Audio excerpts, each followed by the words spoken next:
You're listening to the Options Insider Radio Network, the home of the Options Podcast. For more quality options programs, visit theoptionsinsider.com or search for Options Insider Radio Network in your podcast provider of choice. Listeners can also access all of our programming through our mobile app available in the iTunes and Google Play stores. Select programs are also available via live stream at mixlr.com/options-insider. That's mixlr.com/options-insider. Don't forget to follow along with your favorite programs and submit your own questions for the hosts at twitter.com/options, stocktwits.com/options, facebook.com/theoptionsinsider, or via questions at theoptionsinsider.com.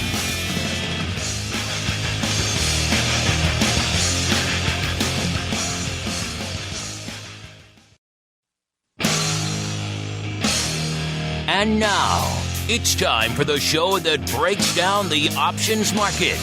From unusual activity alerts to market analysis, strategy overviews, listener questions, and much more. If it involves puts and calls, then our all-star panel will break it down. It's time to hit the Option Block with your host, Mark Longo from the Options Insider Media Group, and co-hosts Uncle Mike Tussaw from RCM Asset Management, Andrew the Rock Lobster Joe Venazzi from OptionFit.com, and Mark the Greasy Meatball Sebastian from OptionFit.com. The Option Block is brought to you by Fidelity Investments. Fidelity's Option Trade Builder tool can help you confidently build an options trade in 3 simple steps. Just choose a strategy, select a contract, and then review the benefits and risks of the trade. Learn more about Option Trade Builder at fidelity.com/options. Options trading entails significant risk and is not appropriate for all investors. Certain complex option strategies carry additional risk. Before trading options, contact Fidelity Investments by calling 800-544-5115 to receive a copy of the characteristics and risks of standardized options. Fidelity Brokerage Services, LLC, member NYSE SIPC. And now, get ready to hit the Option Block.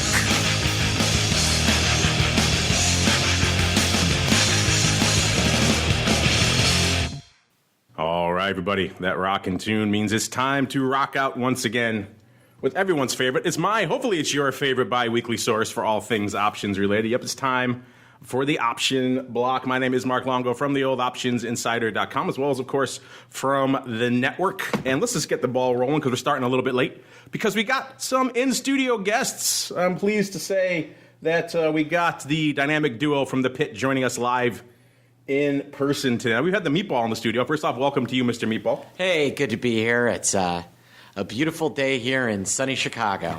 Yes, it is indeed. And it's nice that you don't have to ask where I'm coming to you from. Yeah, I don't. I don't have to say, are you coming from the town that somehow changed America, even though it's dubious how it happened. It's the first planned community. Yeah, there we go. That's the thing that changed America. But next to him is a guy we very rarely see in person. The studio lights are scaring him. I heard he was spooked by the traffic crossing the street in the cabs because he comes from a one traffic light street, a city, I should say, or township, whatever the heck it is. He is the Rock Lobster, Mr. Andrew Giovinazzi, from OptionPit.com by way of the #1 options destination in America, Maine. Mr. Rock Lobster, welcome to the studio, sir. It has been too long. It's a pleasure to be here, and I just to let you know, I don't know how to walk in building lobbies anymore. I ran into the elevator lobby sign. So. The sign that says "Watch your step." Watch your step. The floor may be slippery. He ran into it. You are coming at an interesting time. They are ripping apart everything here. All of it. The whole floor is under construction. We got stuff going on. It smells here. of fresh paint. It's crazy. I haven't even been out there to see what they've done. No, it's great. It reminds me of my old days when I used to sniff glue. Oh, there you go. See, which aren't that far behind you, from what I could tell. So you got that crazy glue in your pocket. And also joining us from the place he always is, Mr. Uncle Mike. Uncle Mike, we got to get you down here in studio one of these days, sir. Always happy to be here. All right, then let's get the ball rolling, getting into the old trading block. It's time to break down the latest topics, trades, and trends in the world of options. It's time for the Trading Block. All right, everybody, welcome to the Trading Block, where we break down, surprise, surprise, what's trading. We're a little bit into it, so let's just get started. Let's start with the one-eyed guest of the hour here, because he never gets to come on here in studio. Mr. Rocklops, I know you've been busy traveling, been busy getting scared by the broad city lights, but what's been catching your eye in this activity we got going on here so far? As far as activity goes today, Mark and I were remarking on the remarkable flatness of the VIX curve. remarkably unremarkable. It still is flat. Really. It's flat and at 20. I would almost say that flat is more remarkable than anything else. Well, the fact that it stays there, the right? fact that it's been sitting there, I mean, it is pancake flat. When I last looked, it was the flattest of the flat that I'd ever seen flatten. It was pretty impressive, actually. Is that a technical term, the flattest of the flat that we've ever? Yes. Yeah, I mean, right now the cash and the front month future are almost equidistant, and the 2 months out is about 0.2 of a point. And Feb is the same as March. The only real kink is March to April. They're basically saying, they're saying, right, the way I look at the futures curve is where April, May, June maybe are priced kind of near where they're going to be priced for the next few months, but there's a lot of room for the air to suck out of near dated futures. I think we could see, if things calm down and let's say the VIX goes to 17, you could see the Feb future at 18.5 and the April future still around 1975. So I think there's a lot of room for that front end of the curve to swing like a gate lower. Like a gate. What are your boys, the Tulum boys? What do they do in this flat? Because it's not really mullety. It's not really Tulumi. Probably nothing. I say they probably sit on their hands right now. Probably right? This is not exactly favorable times maybe for them. Maybe they drink beer. Yeah, this maybe is a beer drinking day. They drink heavily. That's what you want in your volatility manager. Yes. Heavily drunk by noon. Well, hey, I'm not going to trade today. Let's crack one open. All right. There's no vol. Yeah. There's no vol, so we'll drink. So we'll create our own vol. Mr. Rocklop, so you're obviously in town for something. You should see him, listeners. He's all fancy.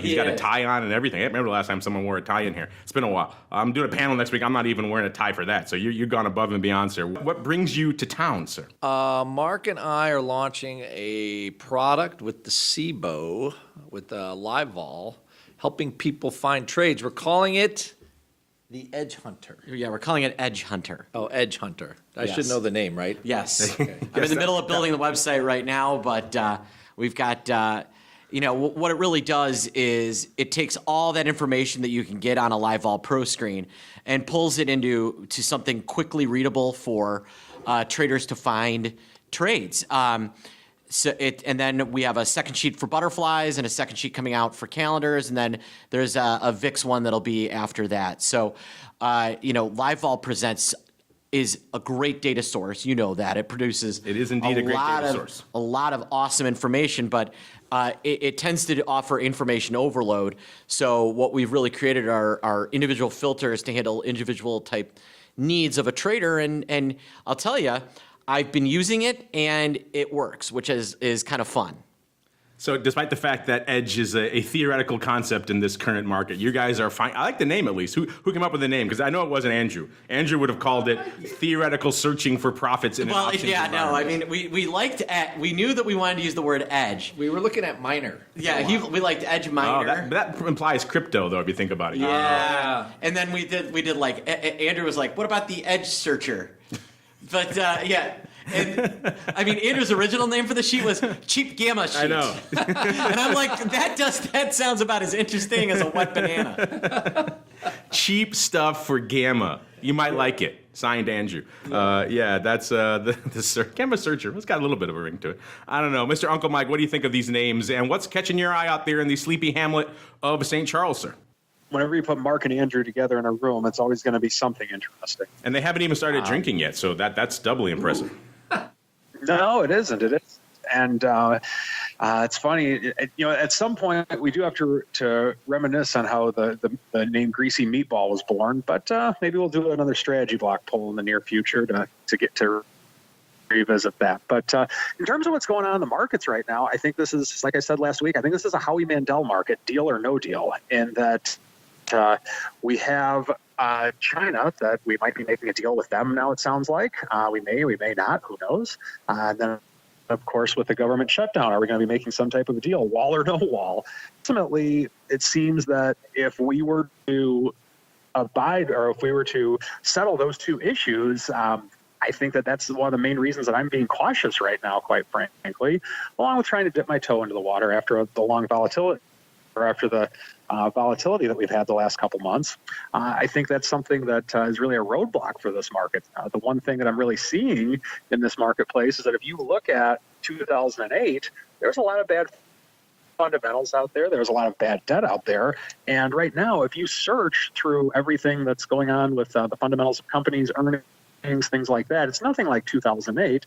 The difference of what we have now is that we've had such a run up over the last few years, and combine that with the two things that I had mentioned just a moment ago, I think that's one of the things that's really weighing on the market at this point.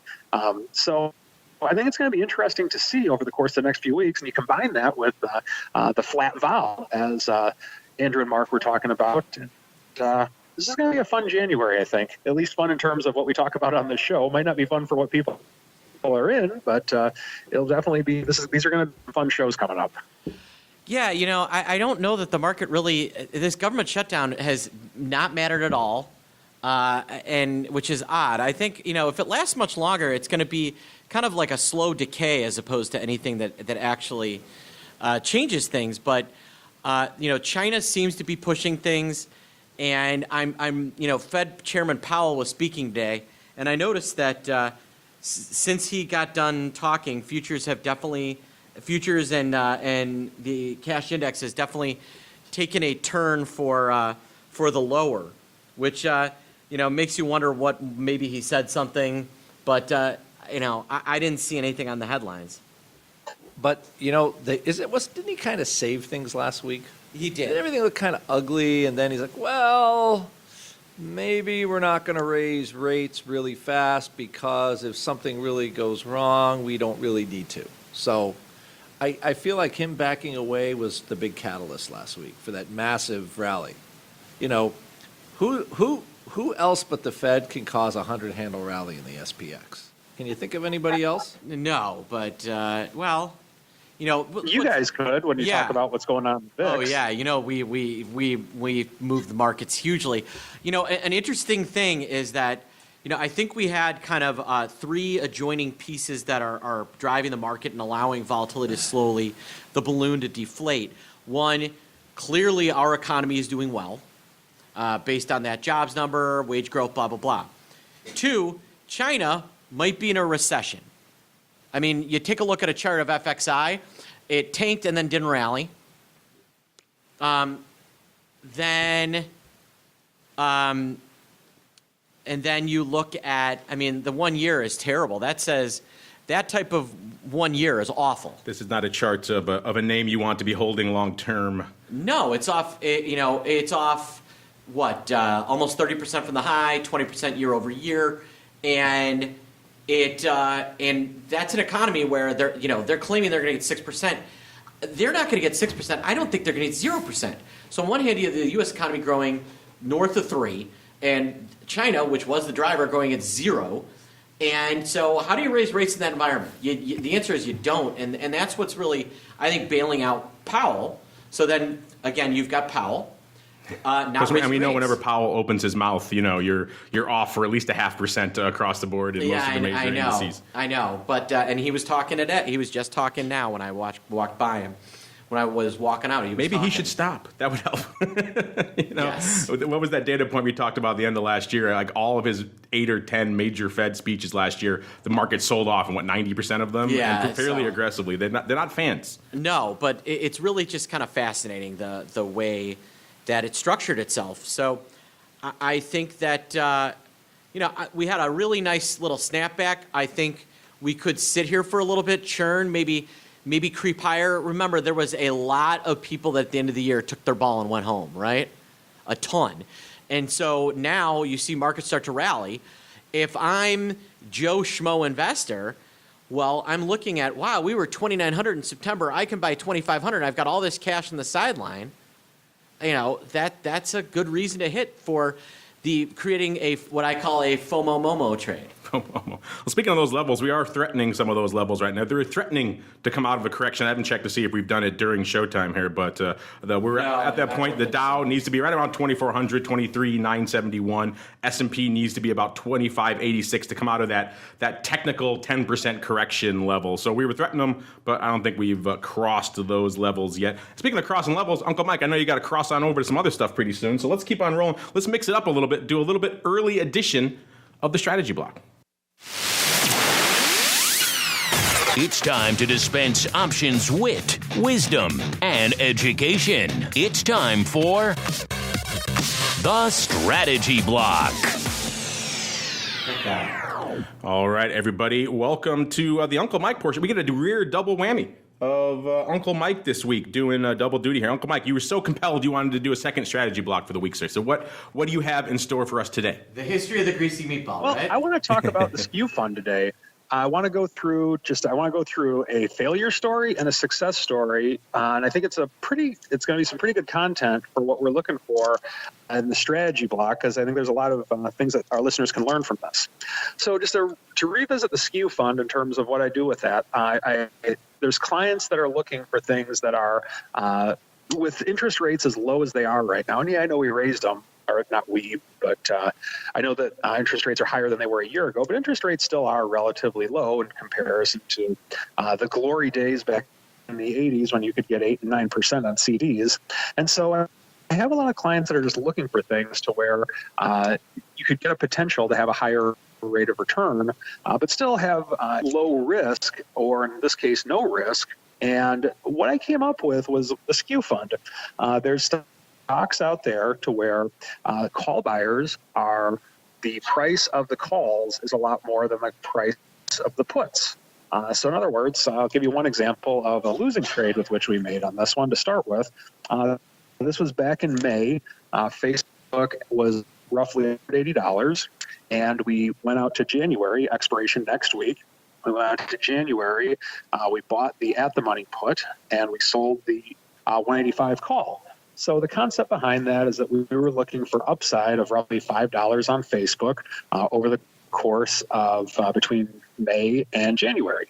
Nothing crazy, but the reason that we did it was because of the fact that the call option was priced at the same level as the put option. So we basically had $5 of free potential upside. Now, of course, we know what Facebook did. It went the wrong way, but we didn't lose anything. And we actually got a little bit of a credit from selling the covered call and buying the put. The call was that much more expensive than the put option. So by doing that, we ended up getting out of the call for a few pennies. And so I guess supposedly if Facebook rallies to over 180 over the course of the next week, then man, we're looking good on that trade. But in reality, that's one that it's just going to be one that we sit on, and we did not make money on, or we made what commissions were plus a couple of dollars, but nothing significant. Now, we had a success story as well. On May 21st of last year, we got into Netflix. We bought Netflix at $330.35 per share. And when Netflix was just getting walloped over the course of the last couple months, we ended up doing a similar strategy in that we bought to close the covered call. So with Netflix, with the original position, we were long Netflix at a little over $330. We bought an at-the-money put for January at $36.25, and we sold a $340 covered call at $37.45. So we ended up getting a credit on the collar of $1.20, and that made up for the 35 cents of gap between $330.35 and the long put option. So when Netflix got walloped, we ended up buying back the covered call for 40 cents. There's no reason to hold on to a short option on a stock that big when it's at 40 cents, in my opinion. So we got out of it, especially when we had a little bit of a credit going into the overall trade. So we still were at a point to where we could make money on the trade, even though Netflix was well into the 200s and it looked like it was never going to come back ever. But with that, for 40 cents of money that we already had taken in, I felt it was worth taking that risk. If you look at a chart of Netflix, and as it came back here this morning, we're at a point to where Netflix is trading at $320.42, a net $10 loss on the actual trade itself. So let's look at some numbers here. When we got out of Netflix itself, we took in a loss of $9.92. And this doesn't include commissions at all. It doesn't include fees, but I just want to use this as an educational example of what we did. On the covered call, we took in a profit of $37.05. And then with that, we only took in a loss of $13.80 on the long put. Now, here's what's interesting about this. Originally, when we're looking at this, we're thinking, okay, hopefully Netflix is at $350 or $360 and we can get lucky and make a lot of money. Decided not to go that route. And the reason is that we ended up selling the put option, as today it still had $10 worth of time decay in it.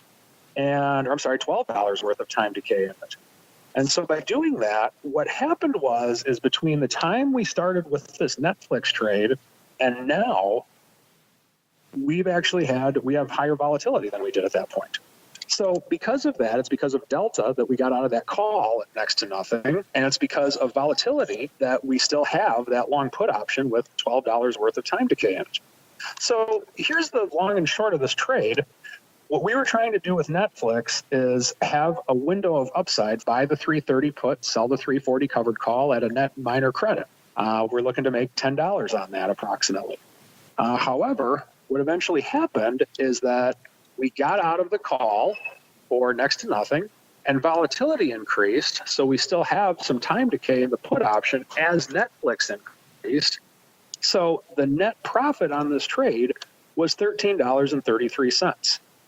It's roughly a 4% increase, and if you annualize it, that's definitely well over 5%. And so the reason I bring this up is that if you really understand how options work and the opportunities that are out there, this is something that I used for a client that was looking to do something that was non-risk, meaning they weren't looking for a huge rate of return, but they want something that was without risk, and this was clearly without risk. We'll automatically exercise that put up most likely next week, and it will break even on that one or maybe make a couple pennies. And that's how Netflix could have ended up. But in this case, because Netflix came back, we were able to be a part of the market. And so whenever you're in that situation, that can be very exciting. And this one was, not because of the fact that we made a whopping 5% over, or annualized 5% over this time frame. I mean, I'm not trying to brag about that, but what's exciting about this is that we were able to use the option product to give a client something that they were looking for in a place that they were not looking for. How often do you go to a financial advisor and say, oh, I want to do something with little or no risk? Oh, well, by all means, put your money in Netflix and Facebook and Google, because we also have one going on Google. But because of the fact that these option SKUs exist, this enables you to do things like this and actually have something to where you have potential to do a lot with minimal risk. So that is the strategy block for today, talking a little bit of SKU. And I will turn it back over to our Chicago studio. Well done, sir. I know you have to hop off soon, so maybe you want to do your kind of around the block now. You can. Yeah, why don't we do that? So what I'm looking at right now, I still think that although the government shutdown itself, I don't think I agree with Mark in that the shutdown itself hasn't had a lot of impact on the market. I do believe that being part of a lot of things going on, the threat of that in December was part of why we had a pullback in markets. Not a huge part, but I do think it had a part of it. So I'm watching that. Also watching, of course, if we do make a deal with China in some way, and then, of course, watching to see what we're doing with interest rates. I think right now this is very much a macro style of market, and I think that that's what I'm watching at this stage. Thank you for that, sir. You may now go about the country and do your business, sir, while we continue to do ours here. You guys are in the studio, so I'll let you guys pick. We got about half an hour here left on the old show. Do you guys want to do some odd block? Do you guys want to do odd block and then mail block? You want to just try to do mostly mail block? What do you feel like doing? Let's do mostly mail block. Let's take a bunch of questions and let's have Mixler people drop some questions, tweet at us. People are emailing us. I don't know what they're emailing about, but they're emailing us. Someone emailed Mark the name of my book. But yeah, by the way, I have a book. It's called Trading Options for Edge. It's really good. If you buy my book and then buy Edge Hunter, you're going to have most of what you need to to train. All you then need is a little Andrew mentoring, and you're in good shape. I can see the late night infomercial now. Edge Hunter. I like that. Edge Hunter. You can even maybe borrow my logo guy coming down the alley with a trench coat and some fog. Edge Hunter. You got a nice deep voice, got some fog. I can see it. I would subscribe. The imagery I have is the cheetah killing an antelope. Oh. A little more violent to each. I don't know if that'll turn on the late night infomercial crew. I don't know. I We'll don't have to know. If I was like, whoa, what is that? Boom. It's Edge Hunter. Not at all. Speaking of the spirit, let's see what your spirit is. It's time for a little bit of the old mail block. Now it's time to empty the mailbag and see what our listeners have to say. It's the mail block. He's still singing about his Edge Hunter over here. Listen, he hasn't even had any beverages yet. Welcome to the mail block. This is indeed the portion of the program where you guys take the reins, questions, comments, insights, pearls of wisdom, all that good stuff. Let's kick it off. I think we're in the final hour here of our Apple question palooza here, question of the week, or maybe it already closed. Let's see. Oh, it did close. I don't want to see the results just yet. But a lot of people like to weigh in on Apple. Go figure.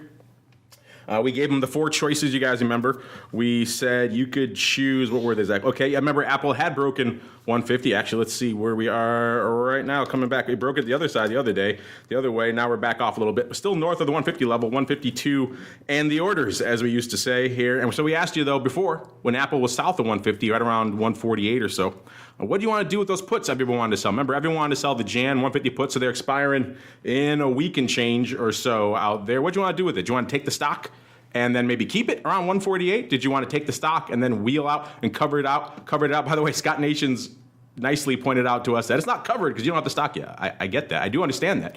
But it was obviously when you have a wheel, that implies you get the stock first and then sell the covered call. But I understand his nuanced issue there. Then rolling the put down, saying forget about it. I want to take my hit, and maybe it's going to keep dropping, but maybe not a ton. So I want to roll it down, or I want to just close it out. So we got the final numbers here. I haven't looked myself. I will say, heading into today, it was surprisingly even across. I don't think we've ever had a 4-question poll like this where it's been broken. The people are split all over the place on Apple right now, which to me is surprising. Usually you ask Apple or Tesla or a few of the other hot names, and it's all one direction or maybe 2 things, right? But now it's kind of all over the place. I don't know how it ended, but what do you guys think won our poll here this week? Knowing your average retail trader tells me they're just gonna roll it down a lot of times, but I'm gonna say winning is happily buy for 148. So let's see. I don't know the results myself, so let's all find out collectively ourselves. Look at that picture of those 2 crazy dudes there floating around on our Twitter. Oh yes, just closed a few minutes ago, and happily buying the stock, and it took the lead 27. I told you it was close. 20. Actually, no. It says this won, but actually this got 28%. What's wrong with Twitter? They can't do their basic math. Yeah. So actually, the Twitter, don't believe Twitter. Twitter lies. What's interesting is the one I would do. The one I like best is wheel out and with covered call, right? Yeah. And that is the one that lost? Apparently. Explain that to me. Apparently. So I'm looking, according to Twitter, happily buy Apple at 148 won, but actually, if you look at the numbers, closing the position won, which to me is surprising. I mean, people are getting the hell out of Apple. They're taking their lumps and they're just going, which to me, Apple has always been the bastion of the bulls, the people who never want to sell this stock. So the fact that a quarter, 28%, want to dump it and get the hell out of Dodge with these puts is surprising. And then buying the stock did 27%, 26%, so it was pretty much evenly split. Rolling the put down, other ones who think maybe there's more downside before there's some upside again. And then only wheeling out with the covered call only got 19%. This is... Isn't Apple down $87 from the highs? It is. Let's see what the high was. Let's pull it up. 237, I thought. Let's see, 52-week high, 233.5. Yeah, today we're at 152. So yeah, right around 80 handles or so. So here's a question for you: is Tim Cook Steve Ballmer? In that, is Apple? Now that Apple had its peak, which was still Jobsian, I would argue, but now that he's a manager, he's not a grower or a shower. He's a manager, an interim guy, maybe coming in to kind of run the show while you have the next. He's not an iconoclastic entrepreneur. I like that. I think he is. Yeah. So my question is he Ballmerizing Apple? Is Apple going to sit in a 5% range from here for the next 5 years, produce a nice dividend until someone with some vision steps in and becomes the new CEO. Because right now what they are is essentially the iPhone version of Windows. Yeah, I mean, they brought him in because they make the trains run on time, right? He was the supply chain guy. Yeah. And, Andrew's excited by that. I like it. I like that. You're blowing his mind here. It's like he's never heard this before. But, I think he has. That's new to like, me. don't you two talk? I haven't thought about Cook bomberizing Apple, but you know what? I think that is. What has he rolled out? The watch that nobody wears. He killed the car. They were talking about the car, then they kind of killed it. Yeah. And then he got into China, but maybe not so much in China now because they actually have competition in China. The services and the ecosystem was good, right? But someone made a good point to me. Like the services, like compared to their net other revenue, it's like it's a drop in the bucket. Yes, it's growing, but it's growing. like it's not even 10%, right? So He missed the boat on cloud. Their big bet was a watch, and the failure to understand that people don't wear a watch to tell time. I like mine, but this is a smartwatch. Yes, it is a other smartwatch, things. but that's a handsome smartwatch. I do like it. It doesn't look like an iPhone on a rubber band strapped to an arm. When you ask somebody why they wear a watch, right? Why do you wear a watch? You're right. Tell me what time it is. Well, all right. Why do you wear a nice watch? Status symbol. Right. It's jewelry. Jewelry. It is jewelry. We've got a studio audience here, folks. He's getting ready. He's getting ready for our next show lining up. He brought some delicious premium burgers too, which is you're always welcome with those, sir. Yeah. Oh my gosh. That's wow. We don't mess around. So they just missed the boat on I think every piece. They've made the iPhones nice, but that's becoming a saturated market. It's becoming the same way PCs became saturated, right? So the growth is just, there's no growth. There's a lot of revenue, but no growth. Basically, at this level, Apple's dividend yield is 2%. Yeah. And so there's no growth. There's no growth assumption. Angie, you're a diehard fundamentalist. Have you crunched the numbers on where that, what is it, $200 some odd billion in cash? What level that stops them out at the stock yet, where they can just buy the whole damn thing? What level is that? Is that like 60, 70, something like that? I think they have to. Well, let's just put. You got a built-in put with Apple, right? They're $80 closer than they were before. Yeah, that's true. That's true. So what is it? A 9 PE right now after the cash, or an 8 PE? It's nothing. Something like that. Yeah. It's very, very 12 and a half. Yeah, it's 12 and a half with the cash. Compared to Apple or Amazon, 7 million, something crazy like that. It still is. I don't think it's a very expensive company, but as Tusaw would say, until really and I always thought their next thing would be medicine or making the medical industry easier, because now that they have the footprint, they probably would go into that kind of service, and then Apple could disrupt it like they did before. That's when you're the company the size of Apple. I mean, how many markets are big enough for you to go disrupt that even are going to make a dent in a $700 billion market cap? There just aren't that many, and medical is ripe. I mean, that will always be money, and they have the footprint. So, we'll see as their watches grow, and and they have the watches get more smarts, and you get your EKG. People do seem to like the new one. The new one does seem to have a bit of a more cache. It actually has battery life. That's why I bought this one. Actually, this is not an Apple Watch, but this one lasts 4 days. That is completely unheard of in the smartwatch realm. Usually, you have to charge every day, if not intraday, which is terrible for a watch. Here's Apple's problem is, they're saying, we've got an aging populace, and we're going to provide all the health information and stuff like that. Here's the problem: old people don't trust smart technology, right? I don't know anybody over the age of 60 that's like, boy, Alexa sounds like a great idea. These are people, the only people that are willing to get a smartwatch or an Alexa are the same people that have failed to read 1984. You're not a fan of always listening to Amazon? It has its uses. I'll give it that. We don't have one in here, though. Yeah, well, speaking of which... Because knowing Alexa would go off in the middle of the show all the time. You knew who was really happy about the divorce information yesterday, right? Who? Bill Gates. He's the richest guy. Oh, you're right. It took half. That's the most expensive divorce in history.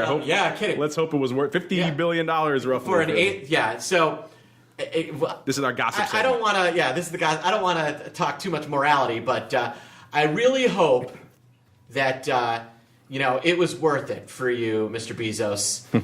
The nice thing is he confirmed, that was the last bastion of maybe he's not such a bad guy, We'd heard about the company culture. Because his wife stays with him. He's not a bad guy. Well, yeah. he loves his wife, says he's a family man, loves his kid. Meanwhile, he's got a side gig. And so that just fits the final narrative, right? Truly does not care about anybody. It does seem like the worm turned on them once they bought Whole Foods, right? Then that whole crowd just collectively turned on Amazon. I've never seen more since that deal went down. I've never seen more negative stuff about them going out since then. Yeah, Speaking of stuff here, the Washington Post can't save that. even the Washington Post. I gotta pick they're up attacking him in their op-eds now. Dude, it's interesting. Isn't Trump really good friends with the owner of the National Enquirer? I believe so. Yes. It's amazing that they trailed him for 8 weeks to find pictures of him sleeping around at his wife, right? Hey, it's kind of shocking, right? It's you got an incentive there. It's amazing how when you become an enemy of the President of the United States, you can end up with a $75 billion divorce. People will stalk you to find your dirty laundry. Let's go on to Apple again before we get down the gossipy. See what happens when we get these guys in studio, Sean? Crazy. And they haven't even had any bears yet. They haven't even had any bears yet. Your buddy Steve Place commented on the Apple thing. He said you should pretend that you don't own them and then hold the bag for the next 6 months. So I'm assuming he's saying short the puts and get the stock and then just hold it for 6 months and pretend you don't. Or in a stock like this that's taking a dip, I'm always a fan of selling the call spread instead of the straight call, so that you get the stock back if it really tears higher.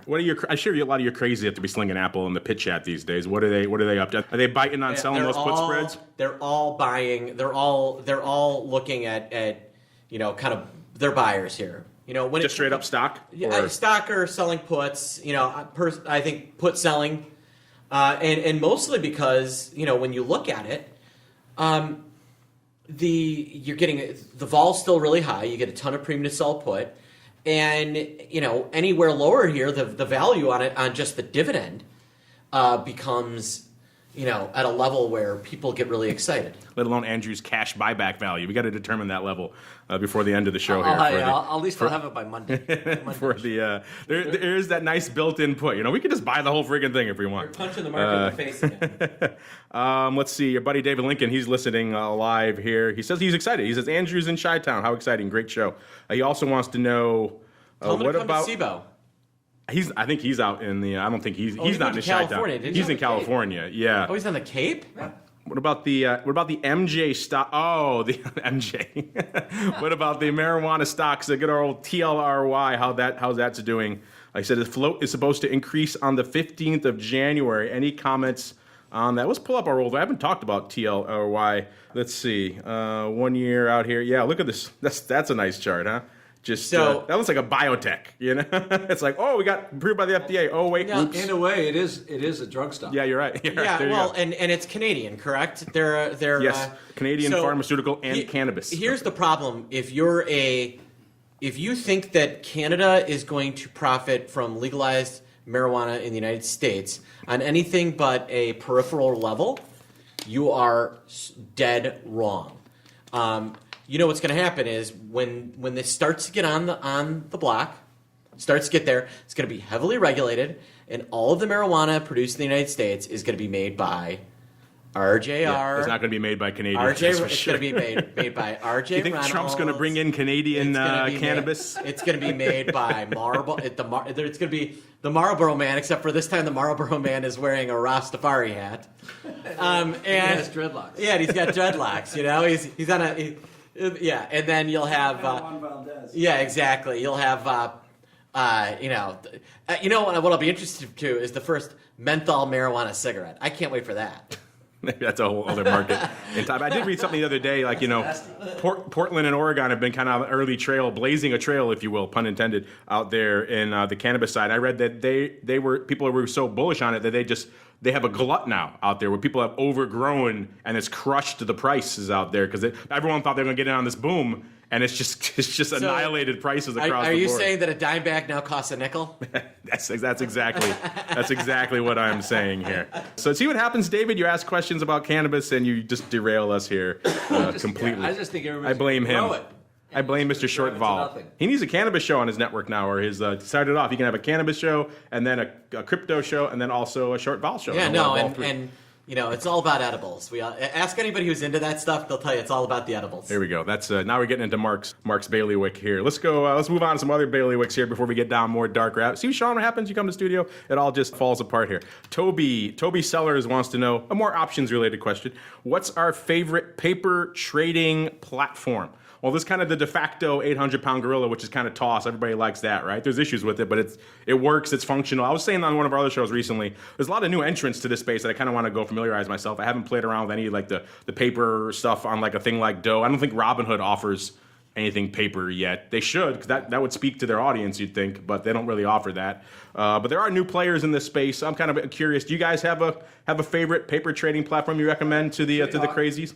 TradeHawk, yes. I haven't played with that one either. The TradeHawk Trader platform. Take a look at that. And I just think the Robinhood people, why would you want to paper trade anything? You basically you can buy calls, buy puts, and I guess buy stock. Yeah, if you're doing like 500 at a clip, right? It's kind of like almost like paper trading in a bit of a way anyway. But I haven't played around. Have any of you crazies played around with it? Some of our audience has, and I've got interesting on the Robinhood option stuff. A couple of my I work with the Greenwood Project, right?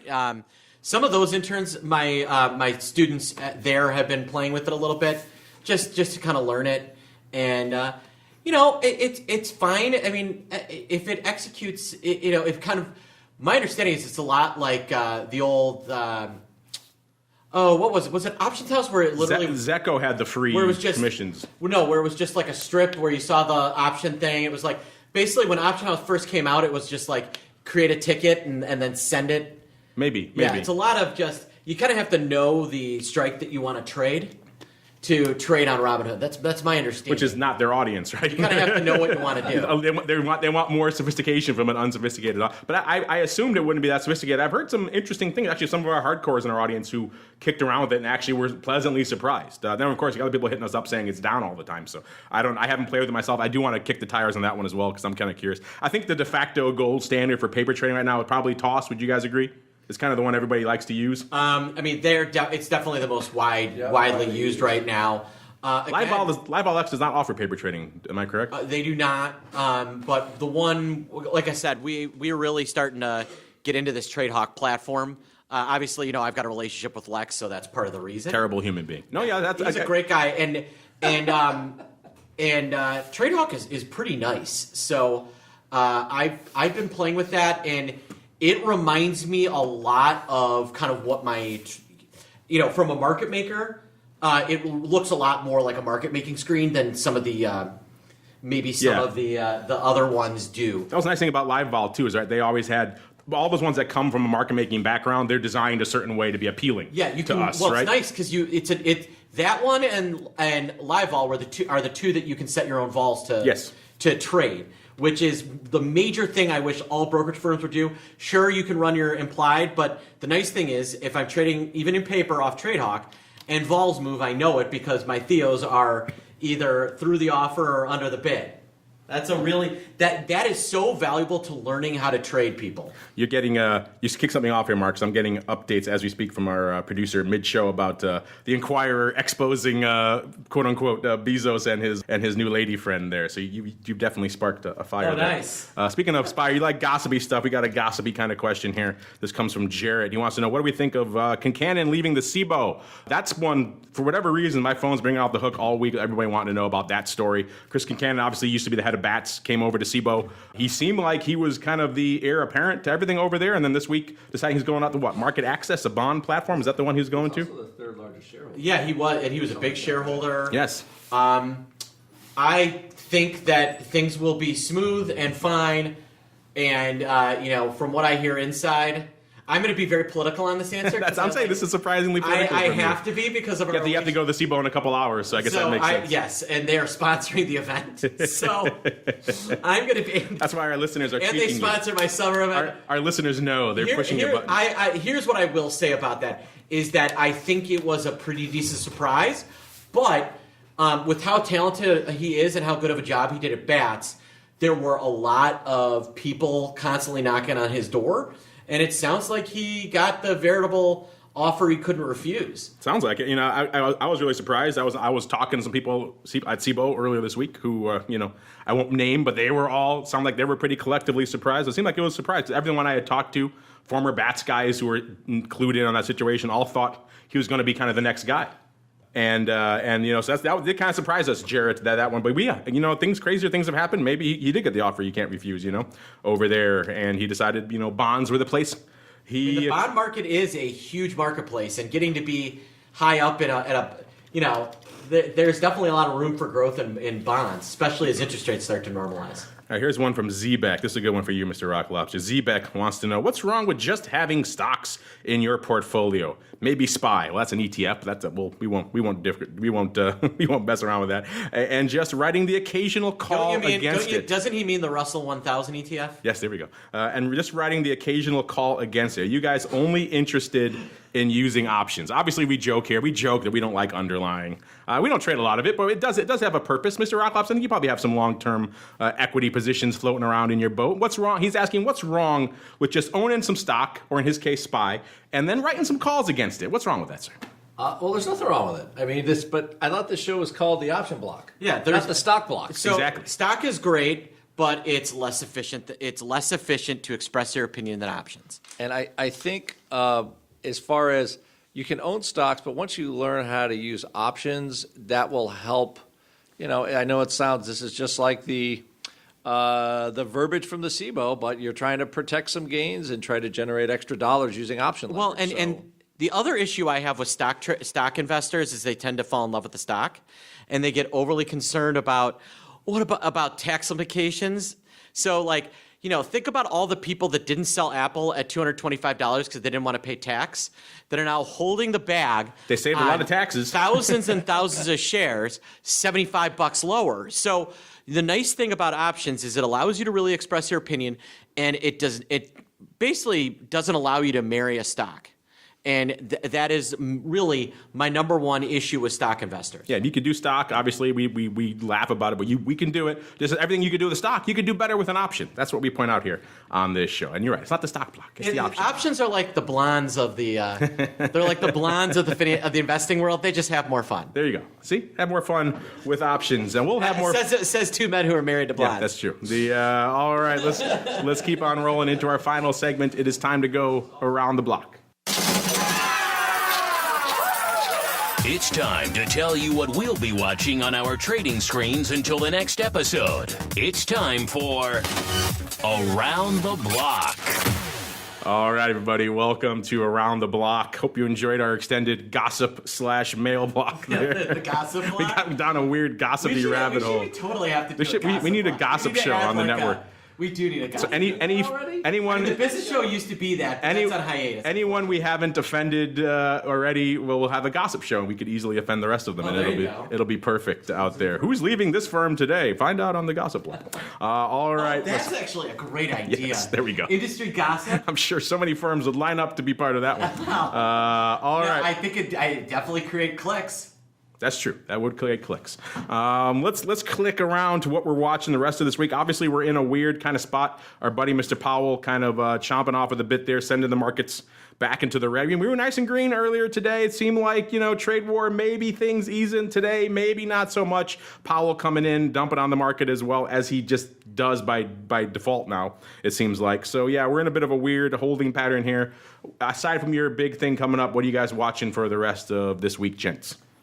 I'd just like to see. I would like to see if VIX really can move away from 20 and just have a direction. Are we going to get more volatile, or are we running out of volatility to into earnings? Because that's really the next. Right now, now we have to see is the proof in the pudding. You've got the fourth quarter coming along. Did they make some money? Because everybody was a little sad on the earnings. I think in the third quarter didn't quite, or the fourth quarter they were sad. And now it's like, okay, well, maybe they're not that bad, And then does the bull put its hat back on, or does the sad grumpy bear? Well, the nice thing is this is the first earnings season where sentiment has been as bad about where earnings could be, and that typically leads to a lot of upside surprises. So, and with, like I said at the top of the show, with all the money that's been on the sidelines, I think that you're going to see some buying into earnings. Normally, you see some money being taken off the table, but I think all that money was taken off the table already. So you're going to see some I think discretionary buying into the market. All right, listeners. That music means, unfortunately, we've come to the end of this soapy edition of the option block here. I don't know, maybe we'll follow up on Mr. Meatball's suggestion. We'll have our gossip show coming down the pike. I can think of a few people who want to be on a show like Maybe that. we could do that as a segment, a weekly gossip. We do gossip Yeah. town. What's going on at NYSC? The gossip block. Who's leaving where? Who's in, who's out? Who's divorcing? It'll be like clickbait, you know? The rumors about Andrew are true. And it's just a picture of him. Yeah, it's just a picture of him. He is crazy.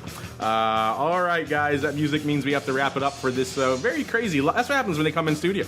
Once a year or so, we get the Rock Lobster in studio, and we get to go down weird rabbit holes here. But before we go, give our listeners a bit of a hint again what you guys have cooking this week, as well as coming up here in the land of the pit. So yeah, today's Thursday. We're going to be presenting at SIBO. We're going to be talking about how we use volatility to kind of create trades, and then how our edge hunter pulls our the trades our brain would create out of Live Vol Pro into a spreadsheet that basically says, hey, here's the stuff that Mark and Andrew like to trade. Here's stuff we would buy. Here's stuff we wouldn't. Here's stuff we might sell. I mean, it's basically like a spreadsheet equivalent of being in Andrew's brain. That's a little terrifying, but It is. Oh my! Only the trading part, folks. that you can change the name to Ignore that. the stuff about the roosters. Inside Andrew's brain. That could be the new name of the product. Terrifying as that may be. So folks can come by the SIBO today. What's the 4 o'clock? It starts at 4:30 in the option institute classroom, and then for those that attend, there'll be a cocktail reception afterwards.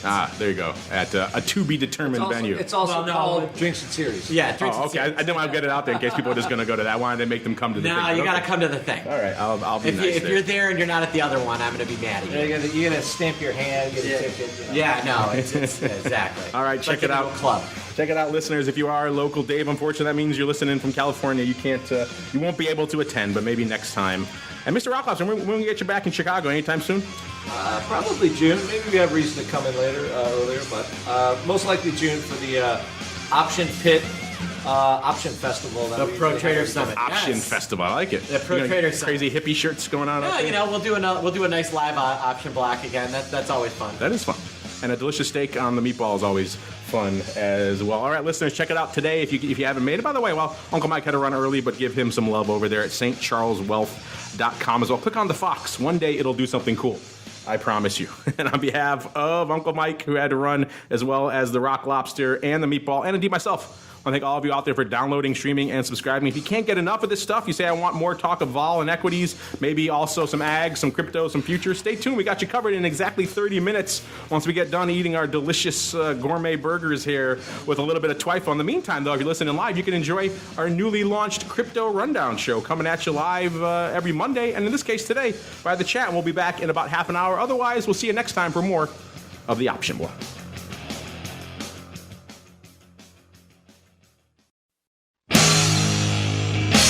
The Option Block is brought to you by Fidelity Investments. Fidelity's Option Trade Builder tool can help you confidently build an options trade in 3 simple steps. Just choose a strategy, select a contract, and then review the benefits and risks of the trade. Learn more about Option Trade Builder at fidelity.com/options. Options trading entails significant risk and is not appropriate for all investors. Certain complex option strategies carry additional risk. Before trading options, contact Fidelity Investments by calling 800-544-5115 to receive a copy of the characteristics and risks of standardized options. Fidelity Brokerage Services, LLC, member NYSE SIPC.